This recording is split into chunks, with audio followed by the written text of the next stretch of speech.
Joining me now is Tom Homan, former acting ICE director and a Fox News contributor, and former DNC comms director and former communications advisor to President Obama, Luis Miranda. Tom, besides the wall, what other legislative fixes must Congress do? Well, I think the two top ones are the TVPRA, Trafficking Victims Protection Act. This is when unaccompanied children come across the border. The Central American children are treated differently than children from Mexico, Canada. Once they find out they're not true victims of trafficking, if you're from Mexico or Canada, they can remove them right away. But from Central America, they get all these extra rights. They end up staying in the country for years, going through an immigration process that the Mexican children and Canadian children don't get. So we need to fix that. All the children need to have the same set of rules. And that will solve a lot of the UAC crisis. The other thing is the unaccompanied children. Right. Unaccompanied minor unaccompanied children. The second thing... But Tom, those numbers, I mean, numbers kind of can be sterile. Those numbers are staggering. So when these people on television are like, well, the numbers have gone down from 2004, and they show the chart, and we're all supposed to go, ooh, the chart. 63,000 people come in. I mean, those kids have to go to public school. Right. They have to be cared for. They often have are on food stamps, other public assistance. We got 2 blocks from here, people sleeping in the streets who have a sign that say, I'm an Air Force veteran sleeping in the streets tonight. That makes a good point. So let's add the other legislative priority that needs to take place, 160,000 family units.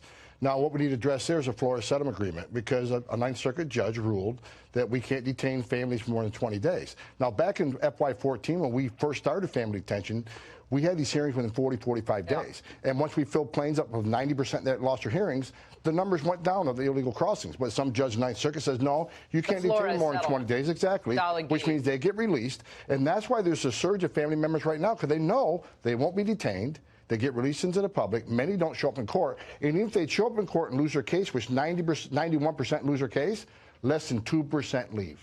That is an open borders agenda, so we need to address the Flores settlement agreement. Okay, the Flores settlement agreement has to be released. Luis, it seems that just a few years ago, Democrats believed in border walls. I remember Operation Gatekeeper in San Diego. That was a Bill Clinton initiative. I covered it for CBS News. In 1996, I was down there at the border like, wow, Operation Gatekeeper.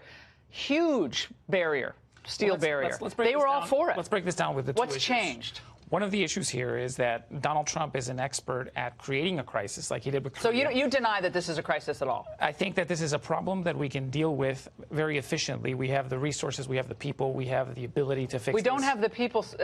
I honestly want you to, I hate interrupting you. I don't want to interrupt, but we don't have the manpower let me clarify to process people. Donald Trump, just as he did with North Korea, as he does with China, he creates a crisis, that's a talking then point. Compromises, and then he I just comes laid in out and what in my like angle, did I lay out? Did this is Richard Haas, Counsel on Foreign Relations. Oh, Richard Haas, yeah, he's a big supporter of. Richard Haas is in favor of enforcing other people's borders. Believe me, but not let's take ours. the immigration piece. Okay, so what in my angle did you specifically disagree with? What numbers? What?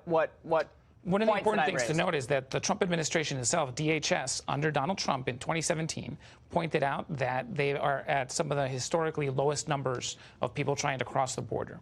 Now, there does seem to appear to be a surge in October and November, but we're not by any means at a crisis level. This is a situation that, yes, we need to do more to work with the 3 countries of Northern and Central America, Honduras, Nicaragua, and El Salvador, to make sure that we're identifying ways to, one, reduce the violence there, fight some of the criminal organizations, and perhaps work with them to establish points where we can help with these people so that they can request asylum from there. So 400,000 people crossing our border is not a crisis. I just have to understand that. I just have to understand. I know you are well-intentioned, and I think you want a solution to this. I get it.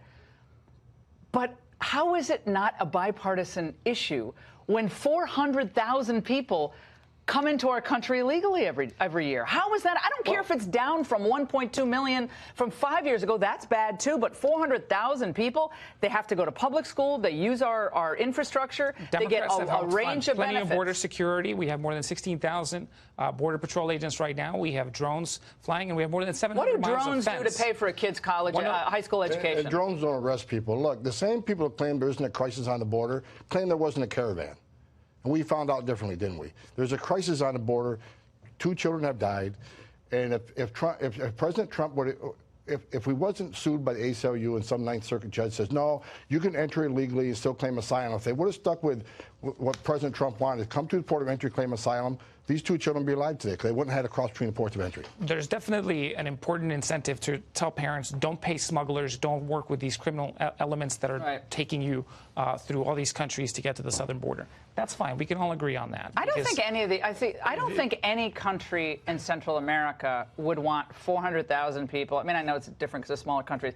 They wouldn't want a big mass of people coming into their countries who they believed weren't invited or not welcome. No country wants a free flow of humanity across the board. I don't know any country personally that wants that. The reason that this is a mess right now is because the wall is not necessarily the right way to fix this, because we already have 7 miles of fencing.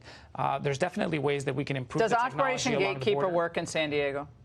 I don't recall the specifics of it. The reality is we have a lot of fence there already. We have it all the way to El Paso.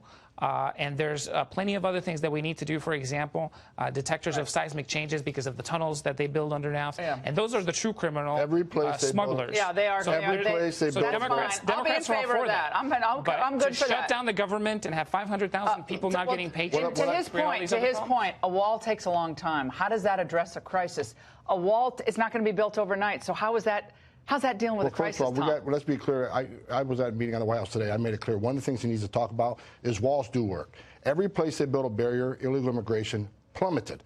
In San Diego, Yuma, El Paso. So he needs to put that false narrative that Nancy Pelosi pushed out, that walls are ineffective, they're medieval. No, the data proves that wall works. So let's educate the American people first if wall work. But we need to talk about legislative changes, because families are going to keep coming if they keep getting released. Yeah, I mean, that's enticement. If you're released, you're coming. I don't even blame them. Trump-made crisis that is not worth shutting the government over. Well, when there are ways that we can deal with increases in immigration, ways that we can deal with the Central American problem. So you basically, when they come, you want them to stay. Drug trafficking.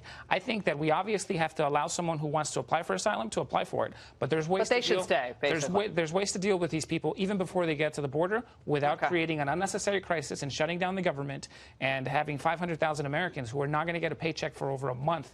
Well, they haven't not been paid. They will be paid when the government reopens. They haven't been paid since the 27th. But the Democrats don't want a border at all. Isn't that the case? They don't want a border. They will be paid at the 25th. Okay, you don't answer the question. That kind of reveals a lot to me. I said very clearly that we have always prioritized border security, but do it smartly, not just build a wall. Smart border security, like Swiss cheese. That's Swiss cheese. Well, what's he going to do? But I just can't believe you're watching the media coverage. You're watching the media coverage.